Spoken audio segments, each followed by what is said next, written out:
welcome back to Let's Get Your Shift Together. Today I'm going to be talking about 10 signs that you're dealing with a narcissist. I'm just going to start off by saying that I am not a psychiatrist or a psychologist, and I am not qualified to put these labels on people, but for all intents and purposes, there are definitely signs that can indicate that somebody is a narcissist. And the thing with narcissists is they don't think anything's wrong with them, so they're just never going to get a diagnosis. So if you see these traits in a parent or anybody, chances are you're probably dealing with a narcissist, and I'm just not going to sugarcoat it. For the victims of narcissistic abuse, I don't think that we need to be policing their language on what they call these people. We have to call them something, and you know, there's a lot of educational videos on YouTube about narcissistic abuse and narcissists, so I'm just going to go that route because that is what resonates with me. That was my experience growing up, and that's just that. So if anyone has a problem with the vocabulary I'm using, I don't care. So these are not the only signs that you're dealing with a narcissist, but they are signs. And in my opinion, they are some pretty big signs. If I were to go into all of the signs, this would be like 5 hours long. And I'm not gonna do that. I'm just gonna get right into it. And also the examples that I'm going to be offering are real examples that happened to me by my parent who has narcissistic tendencies. And yeah. Time I start opening up about this on my YouTube because I've been opening up about it on my Instagram, so I might as well just I was raised by a narcissist, okay? Like, I'm not going to sugarcoat that or hide from that. Wasn't my fault, wasn't my choice. I didn't ask to be born or put into this situation. So yeah, I'm just gonna talk about it because I think this is gonna help so many people. Like, I had realized that I was raised by a narcissist long before I had been in chronic pain. I was still in a bit of denial, some more at the time, and then as I was like 2 years into my chronic pain journey, it really became apparent to me, but I never really made the connection that that was causing me to repress emotions that put me in a situation where I was in chronic pain. So that's why I'm opening up about it. I think this is going to help a lot of people. Not to say that you had to be raised by a narcissist in order to have chronic pain. Everybody's situation is different, but I just figure if I talk about my situation, it's just going to help another demographic of people who are struggling with the reality of having been raised by a narcissist. And yeah, like that's just that. So one sign that somebody's a narcissist is that they blatantly lie about things that they literally did, and maybe literally just did. You could even have like absolute proof that they did something and they're still lying about it, and you're wrong. So for example, you come home and you put your jacket on the chair, which you always do because your closet is broken because nobody wants to pay to fix it. So the chair's just been where that jacket has gone for the past 5 years. But this time, for some reason, it's unacceptable for the jacket to have gone on the chair. So they go into a complete narcissistic rage, freak out on you for putting the jacket on the chair, and then I was at the point where I had just had enough, and I started laughing about it because it was just absolutely ridiculous to me. And then lo and behold, I get punched in the shoulder, and that pissed me off. And this was before I really had like the strength to deal with this fact. So I needed to leave, and I decided that I needed to go for a drive just to clear my head because I couldn't be in the same roof as this person anymore. And when I was asked where I was going, I said I needed to go for a drive because I had just gotten punched in the shoulder. To which that was denied vehemently, and they just kind of make you feel like you're going crazy. Like, no, like I literally just got punched in the shoulder, and now you're telling me that you didn't do that, but like you did. So what the hell? And then they try to make you feel guilty for the fact that you laughed at them and like you deserved getting punched in the shoulder because you laughed at them. But like, how else do you react to somebody losing their shit over putting a jacket on a chair?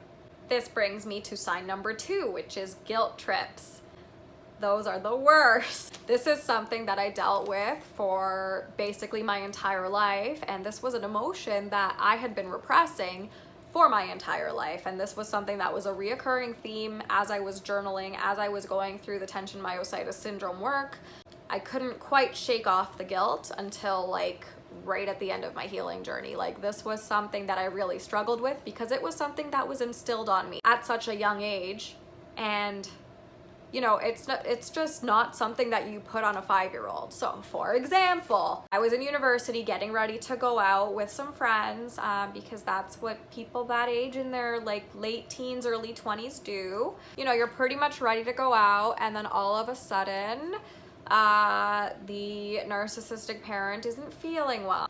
But they were fine all day. But now that you're going out and having a life that's like separate from the parent, that's not cool, so now they're not feeling well. And then that basically turns into you cancel your plans and you stay home because what if your mother dies while you're out, and then that's on you, and then you basically killed your mother, right? Other forms of guilt can be crafted so meticulously and so precisely that you don't even know that you're being put on a guilt trip. So in my previous example, that was a very obvious guilt trip that was just like an opportunistic guilt trip. This next guilt trip would be the type that is crafted over a longer period of time. So for example, you get your first job out of school, and then your mother takes all your paychecks because you have to start paying your way, and you don't even have your own bank account because you're not your own person. And you end up being put through financial guilt because your father left you with nothing when you were a baby, so it was my fault. And you know, my mother couldn't have a job because she had to take care of my sick grandmother so that I could have a family of some sort. And therefore, as soon as I got my first job out of school, and even this goes back to having part-time jobs during school, I had to pay all my paychecks to pay the bills. And then I decided that I needed to get my own bank account, and got yelled at for 3 years after that. I was like 22 when I got my first bank account, and I didn't hear the end of it for 3 years. And that's when I had to start paying for rent. Then eventually, the next thing I knew, I was in my late 20s and unable to move out of my mother's house because I was so financially crippled and guilted into paying for everything that I had no money to my name. And this was a guilt trip that was done absolutely on purpose to keep me there so I would continue supporting her for as long as I could and not move out on my own and have my own life outside of my mother, because who's going to take care of her because she's older now. And that's basically a good old-fashioned guilt trip that is a manipulation tactic that could have worked, but it didn't because I figured it out, to supporting her in her old age, which is not what I signed up for. Like I said at the beginning of this video, I didn't ask to be born. Sign number 3, you feel like you're losing your shit and going completely crazy. Society frowns upon what I'm talking about right now because it's your mother. You're not supposed to have ill feelings towards your mother. Well, I'm sorry, but I think we can all agree that just because somebody has a uterus doesn't mean they have to use it. Doesn't mean they are entitled to have a child. There are so many people, men and women, who have children who shouldn't be having children. And then that child ends up suffering the consequences. And luckily, I've turned that into let me help other people because this is completely unacceptable that this happens. But before that, you feel like you're going absolutely batshit crazy because you have nobody to talk to about it. Because if you talk to your friends about it, they're gonna kind of go on your mom's side and say like, well, it's your mom, because their mom is probably a good person and their mom probably treated them normally, like however a mother's supposed to treat their kids. All I know is that you're not supposed to manipulate them and guilt them into everything. So whatever you're describing to your friends makes absolutely no freaking sense to them, and you're just gonna get nowhere with venting to them. Like, the best you could probably do is vent, but to get any actual advice from them, they're either going to say like, it's your mother, or they're not gonna say anything and you're not gonna know what to do. And where do you go? Like, who do you go to? You can't really confide in your family because narcissists tend to recruit family members to be on their side. So if you try and bring it up with like an aunt or an uncle or like anybody, if it's a sibling, it's probably even worse because there's usually a scapegoat and a golden child. So if you're the scapegoat and your sibling is the golden child, like, you're screwed, right? So because that golden child is going to take the side of the parent no matter what, because they get the benefits of being the golden child while you're the scapegoat and you're just getting screwed over and screwed over and screwed over. But realistically, talking to any family about this is going to be completely useless for you because chances are the narcissistic parent has already recruited your family into being on their side because they've probably anticipated that maybe the kid's gonna wake up one day and figure out that they're being manipulated, so let me just talk shit about them, about how much of a horrible child they are and how many sacrifices I made as a parent and blah blah blah.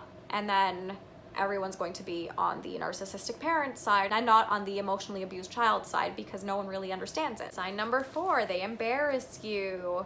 So this kind of goes with them needing to be right all the time. I have a relatively recent example that happened within the past 5 years where my mother decided to park on private property just because she decided that that was a parking spot. And then the owner of that property decided to block her in because why not? Like, you know? And I thought that was kind of funny because she kind of deserved it.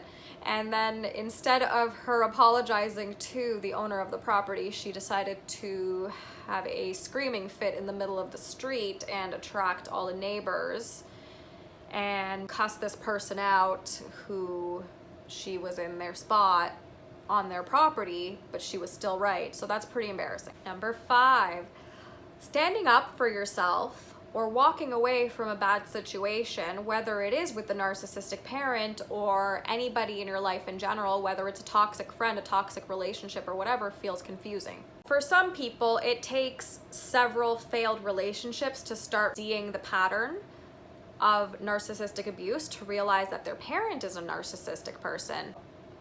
You're just so used to people pleasing so much that when you do realize that you can stand up for yourself, it does feel very confusing.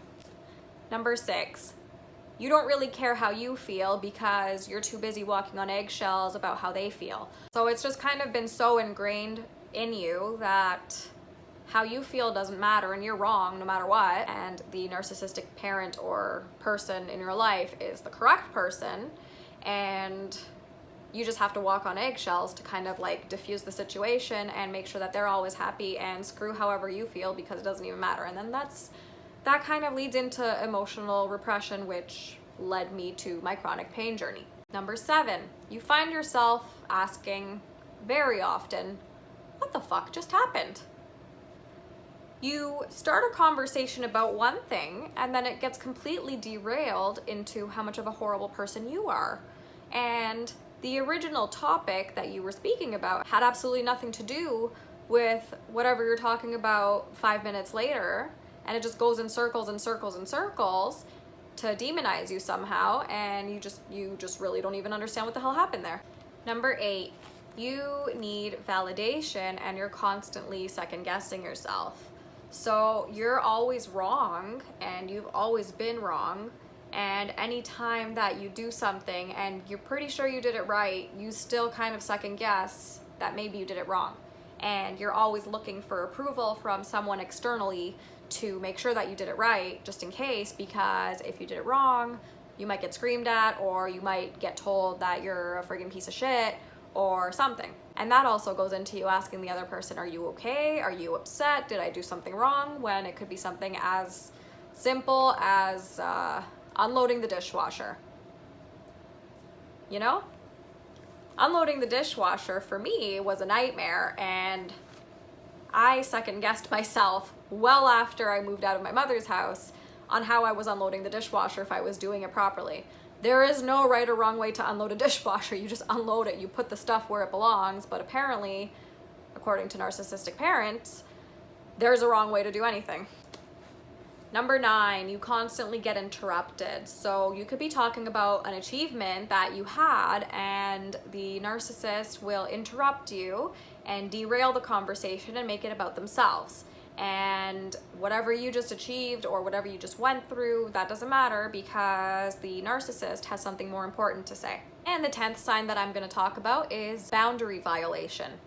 So if you end up getting to a point where you're finally going to make a boundary with this narcissistic person and implement this boundary, they either violate it altogether, so maybe they will go into your closet and hang your pants differently in a way that they see fit because they don't like how you hung your pants but you're an adult, or they will guilt you into not having that boundary anymore.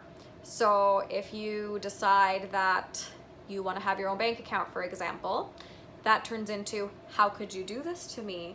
You're so selfish, you're such a horrible person, and it just turns into you being the bad guy when you've done something that's not even a bad thing. So those are 10 signs of a narcissist. I hope this was helpful. I know this is something that a lot of people struggle with identifying. This was certainly something that I struggled with identifying, and I was in denial for a very long time until enough was enough. And luckily I figured it out before I did my chronic pain work, because then I probably would have really lost my mind altogether. But yeah, I will make another video very soon about how to deal with a narcissistic parent or person in your life in general, because it all boils down to just eliminating contact altogether. As horrible as society wants to think that sounds, abuse is abuse is abuse, and you wouldn't stick around with somebody who is beating you to a pulp every day. So why would it be any different emotionally if you're being beaten to an emotional pulp every day, right? So that's just how I see it. And in my opinion, just because somebody has given birth to you, it does not make them God. It does not mean that they have the right to treat you like shit because they gave you the gift of life, because really nobody asks to be here, they just end up being brought here. So the whole objective of life is to just make the most out of it, and if you have someone that's super toxic, you have every right to just not be in that situation anymore. So if you have the means, or if you can find a way to have the means to get out of that situation, whether it's having a secret part-time job or something, honestly, do it. Because once you separate yourself from that situation and clear your head a bit, like, things will just start making more sense, things will be clearer, things will be more positive, and your life will just improve so much. But I'm gonna get into that in another video. I hope this helped. Anybody who might be struggling with trying to figure out whether they have a narcissistic parent or a friend or relationship, or any person in their life could potentially be narcissistic, these 10 things are some pretty big signs that you're dealing with a narcissist. So yeah, enjoy the rest of your day.